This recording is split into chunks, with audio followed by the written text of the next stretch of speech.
"You thought you could marry my son," his father said with a harsh tone. "Your standards aren't good enough for us. Don't even think about becoming a part of our family.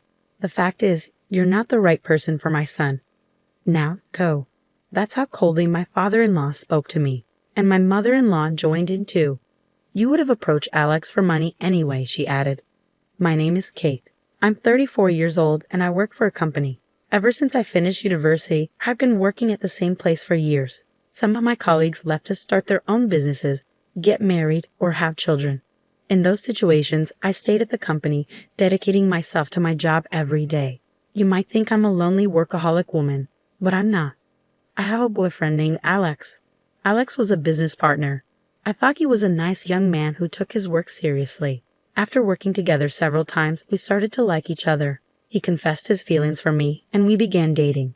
It's been a few years since Alex and I started dating, and now we're even engaged. But if you ask me if I'm not worried about marrying him, I have to admit that there are some things that concern me.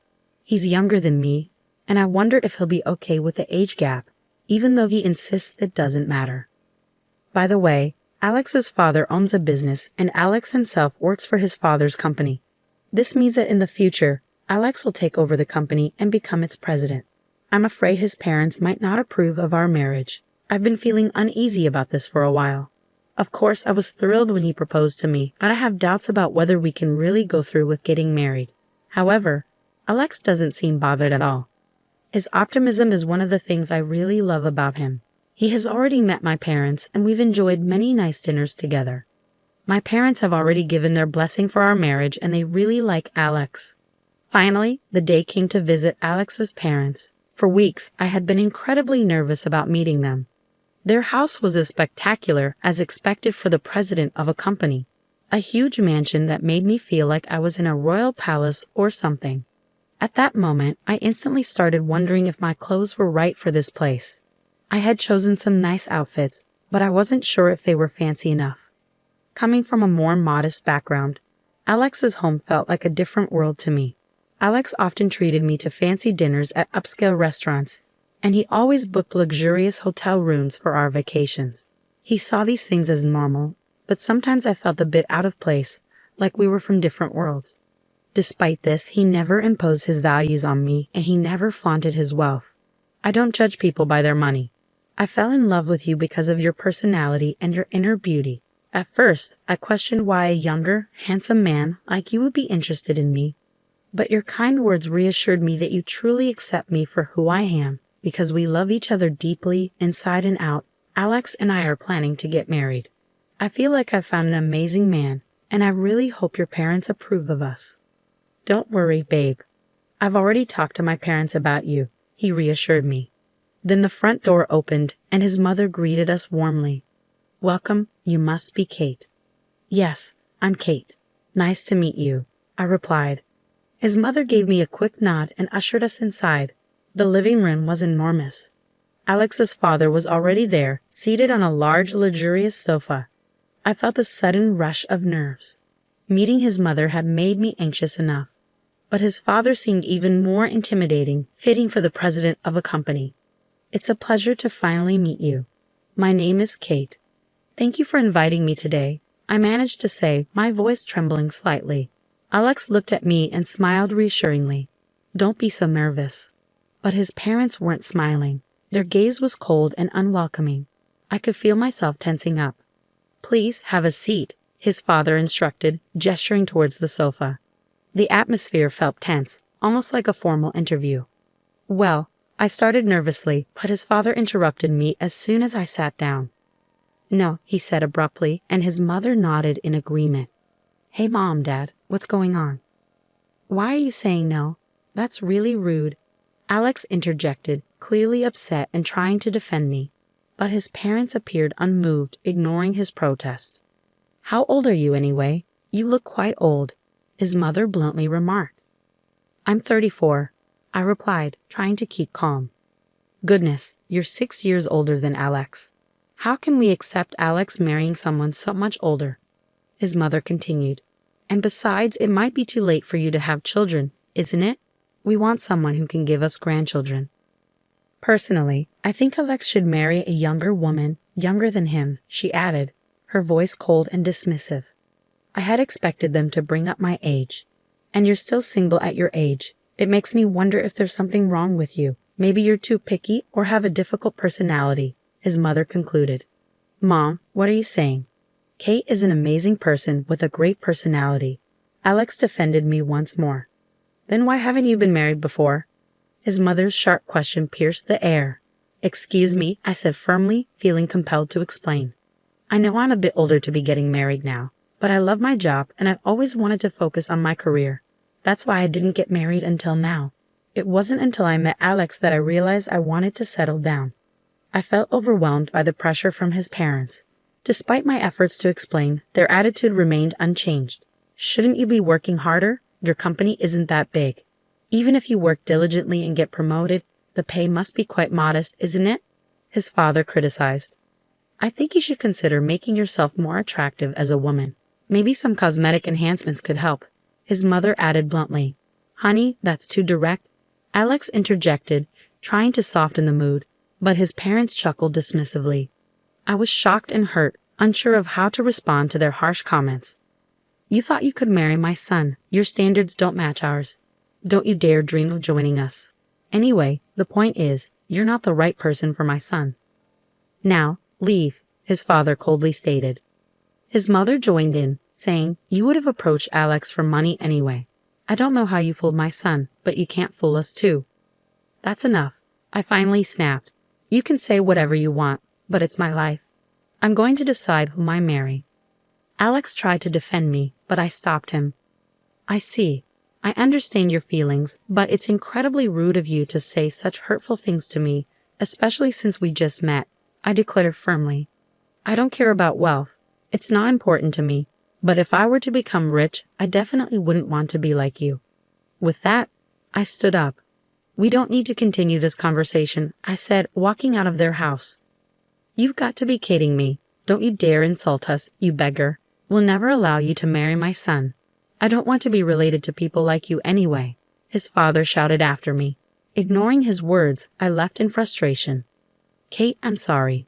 I never expected my parents to say something like that. It was really hurtful. Alex apologized earnestly. But maybe this is a blessing in disguise. Getting married under those circumstances would have been even more stressful. Anyway, I'm cutting ties with them. I won't be taking over my dad's company, and I'll be resigning from that job too. Don't rush into such big decisions, I cautioned him. I'm not rushing. I truly love you, Kate. We didn't get together for money, so leaving the family home shouldn't be a problem, Alex assured me.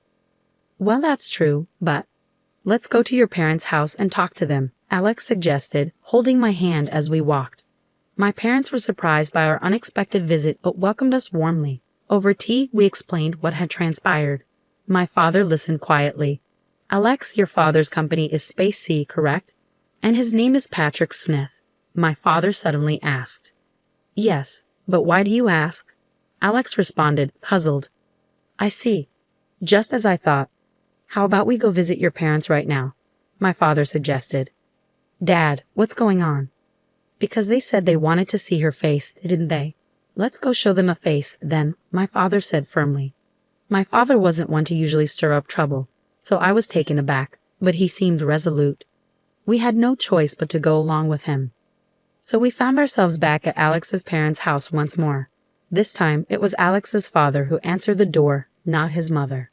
You again. I won't forgive you, no matter how many times you come back, Alex's father said sternly. Whose daughter do you think you were speaking to, Patrick? My father retorted, raising an eyebrow. It took Alex's father a moment to recognize something. Mr. Anderson, is that you? You finally remembered. Yes, she's my only daughter. We had her later in our marriage, my father revealed.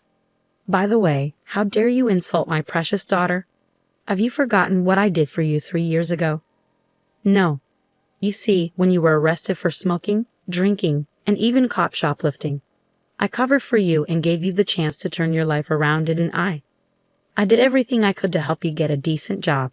Didn't I teach you that no one can succeed alone and we all need to support each other? And yet, as soon as your company became successful, you forgot all that, didn't you? Hi. I apologize for that. Alex's father suddenly appeared vulnerable, a stark change from his earlier demeanor. If you aspire to be a company president, you need to treat people with compassion. Thinking you're superior just because you've achieved success. Aren't you looking down on others unfairly? Well, Alex began to respond, but his father seemed determined to make his point. Oh, so now? Alex attempted to continue, but his father cut him off. My boss always says he's stressed to the point of stomachaches. Dad, are you bullying him? Alex challenged. What do you mean? I'm simply pushing him to excel. Alex's father retorted, growing defensive. Just when I thought you were finally seeing the bigger picture, you revert to your old ways. You're really difficult to deal with, Patrick. Alex expressed frustration. First of all, apologize to my daughter before you insult her, my father interjected firmly. Yes, I am sorry, Kate. Alex's father apologized, lowering his head to me. It seems the master-slave relationship ingrained in our minds since school days is hard to change. I reflected silently. Honey, you should apologize to her too. Alex's mother added, also bowing her head. I felt relieved that Alex's parents apologized to me. Hey, I'm leaving this house and quitting the company, Alex suddenly announced. At that moment, Alex's parents were visibly alarmed. Wait, if you leave, who will take over your father's company? You're our only hope, they exclaimed. I'm tired of being controlled by you in everything. I'm going to start my own company and see how far I can go on my own. And I'll marry Kate, as I promised. Thank you for everything, Alex said firmly, bowing his head as he bid farewell to his parents. They were stunned, their faces turning pale, but we left them behind nonetheless. My father had been a high school teacher until he retired. I had no idea that Alex's father had once been one of his students. Curious, I looked up the company Alex worked for on their website, and there was Patrick's picture. At first, I was proud to see that one of my former students had achieved so much, my father reflected. But it's easy to get caught up in wealth and lose sight of what truly matters. My father had always been firm on these principles. Eventually, Alex did indeed leave his job and ventured into starting his own business. Meanwhile, I continued to support him as I pursued my own career. Alex proved to be a talented business owner, and his company quickly became profitable. We got married and found happiness together, supporting each other every day. Meanwhile, my father-in-law faced legal issues due to accusations of mistreatment by his employees. This caused the company's stock price to drop, leading to his removal as president. Through these experiences, I learned the importance of humility and compassion. My father has always been a role model, and I treasure the lessons he taught me. I strive to live my life with integrity and grace. If you enjoyed this story, please subscribe to our channel. Stay tuned for more content coming soon.